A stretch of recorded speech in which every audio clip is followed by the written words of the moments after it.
விஜயோட தங்கச்சி வந்து ஊர்லேருந்து வராங்க. எல்லாரும் ரொம்ப சந்தோஷமாக இருக்காங்க. அந்த டைமில் விஜய் வந்து எல்லாருக்கிட்ட ஒரு முக்கியமான வந்து விஷயம் சொல்லணும் அப்படின்றாரு. அதை கேட்டு எல்லாரும் என்னப்பா விஷயம் அப்படின்றாங்க.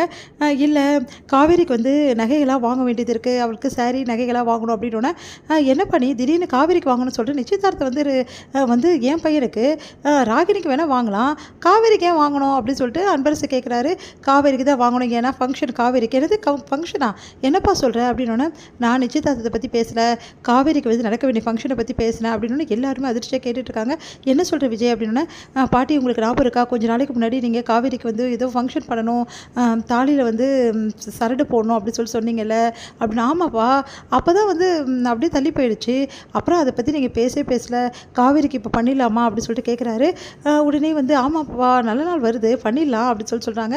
என்ன திடீர்னு, எல்லாம் நிச்சயதார்த்தம் முடிஞ்சோட பார்க்கலாம் அப்படின்னு சொல்லிட்டு அன்பர் சொல்கிறாரு. அதெல்லாம் ஒன்றும் தேவையில்லை, இப்போ பண்ணிடலாம். என்ன விஜய் இப்போ உடனே பண்ணுன்ற அப்படின்னு சொன்னோன்னே, இல்லை பண்ணணும்னு ஆசைப்பட்றேன், பண்ணிடலாம்ல அப்படின்னோடனே, சரி ஓகேப்பா உனக்கு ஆசைன்னா சரி பண்ணிடலாம்ப்பா அப்படின்னு சொல்லிட்டு பாட்டியும் சொல்கிறாங்க.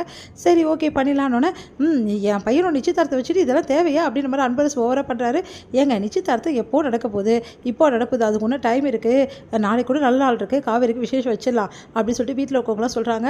சரிப்பா காவேரிக்கு வந்து சரடு வாங்கணும், அதே டைமில் அது மட்டும் கிடையாது, காவேரிக்கு இன்னும் கொஞ்சம் நகை, அதுக்கப்புறம் வந்து சாரி எல்லாம் வாங்க வேண்டியது இருக்குது, அதனால் வந்து பர்ச்சேஸ் போயிட்டு வந்துடலாம் அப்படின்னு சொல்லிட்டு போகிறாரு.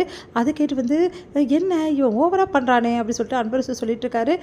சரி விஜய் சொல்லிட்டான்ல செஞ்சிடலாம் அப்படின்னு சொல்லிட்டு எல்லோரும் முடிவு பண்ணுறாங்க. என்னாச்சு அப்படின்னு சொல்லிட்டு காவேரி உள்ளே வராங்க. எல்லாம் உனக்கு விசேஷம் பண்ணுறது தான் பேசிகிட்டு இருக்கோம், என்ன விசேஷம் அப்படின்னோடனே, தாலி பிரித்து கோக்கிறது தான் அன்றைக்கி வைக்கணும்னு நினச்சோம், பார்த்தா அன்றைக்கி திடீர்னு உனக்கு உடம்பு சரியில்லாமல் ஆயிடுச்சு, அதனால் வைக்க முடியாமல் போயிடுச்சு, அதனால் விஜய் இப்போ பண்ண சொல்கிறான், இப்போ எதுக்கு, விஜய் சொல்லிட்டான்ல பண்ணி தானே ஆகணும் அப்படின்னு சொல்லிட்டு எல்லாரும் சொல்கிறாங்க. காவேரி யோசிச்சுட்டே வராங்க. அடுத்து வந்து இங்கே என்ன பண்ணுறாங்க, தாத்தா வந்து கேட்குறாரு விஜய்கிட்ட, என்னப்பா திடீர்னு இந்த விசேஷம் வைக்கணும்னு எப்படி உனக்கு தோணுச்சு அப்படின்னு சொல்லிட்டு கேட்டோன்னே, இல்லை தாத்தா நேற்று நம்ம போயிருந்தோம்ல பசுபதி வீட்டுக்கு, அப்போ வந்து காவேரி பார்த்து ஒரு சில லேடிஸ்லாம் கேட்டாங்க, இந்த மாதிரி ஏம்மா இப்படி நகை போடாமல் இருக்க, பெரிய இடத்து பொண்ணு தானே நீ, அது இல்லாமல் நீ வந்து தாலி கயிறோடு இருக்க அப்படிலாம் கேட்டாங்க, எனக்கு ஒரு மாதிரி இருந்தது, ஆனால் காவேரி வந்து நல்லா இருக்கணும்ல, அவளுக்கு நகையெல்லாம் போட்டு தாலியெல்லாம் செயின்லாம் போட்டால் தானே நல்லா இருப்பா அப்படின்னோடனே, நிஜமாலேயே காவேரி கொடுத்து வச்சவதான், அவளோட மரியாதையை காப்பாற்றணும்னு நினைக்கிறேன் விஜய், உண்மையிலேயே பொண்டாட்டியோட மரியாதை காப்பாற்றுறது ஒவ்வொரு புருஷனோட கடமை, அதை நீ பண்ணுற உண்மையிலேயே பெரிய விஷயம், இதை தான்ப்பா உங்ககிட்ட நான் எதிர்பார்த்துட்ருக்கேன் அப்படின்னு சொல்லிட்டு சொல்கிறாரு. சரிங்க தாத்தா இப்போ ஓகே தானே தாத்தா அப்படின்னா, ஓகே தான்ப்பா அப்படி சொல்கிறாங்க. தாத்தா காவேரி வீட்லேயும் சொல்லணும் தாத்தா, அதை நாங்கள் பார்த்துக்குறோம்ப்பா, எல்லா ஏற்பாடும் நாங்கள் பார்த்துக்குறோம், நீ ஃப்ரீயாக இருப்பா அப்படி சொல்கிறாரு. இங்கே காவேரி வந்து தாத்தா ஏதோ வந்து வீட்டில் விசேஷம், அதுவும் வந்து எனக்கு தாலி பிரித்து கோக்கணும்னு சொல்கிறாங்க, என்ன தாத்தா திடீர்னு பாட்டி வந்து ஏற்பாடு பண்ணாங்களா அப்படின்னா, அதெல்லாம் இல்லை விஜய் தான் ஏற்பாடு, விஜய் அப்படின்னு சொல்கிறாங்க. ஆமாம் அப்படின்னு சொல்லிட்டு எல்லா விஷயத்தையும் பசுபதி வீட்டில் நடந்த விஷயத்தை எல்லாத்தையுமே வந்து தாத்தா சொல்கிறாரு. அதனால் விஜய் ஃபீல் பண்ணுறாமா, அவன் மரியாதை காப்பாற்றணும்னு நினைக்கிறேன், யாருமே உன்னை வந்து மரியாதை குறைவாக நடத்தக்கூடாது, நீ எப்போவுமே நல்லா இருக்கணும்னு நினைக்கிறான், உண்மையிலேயே விஜய் கிடைக்க நீ கொடுத்து வச்சிருக்கணும், அதே மாதிரி நீ கிடைக்கும் விஜய் கொடுத்து வச்சிருக்கணும் அப்படின்னு சொல்லிட்டு போகிறாரு. அதை கேட்டு காவேரிக்கு ஒன்றுமே புரியல.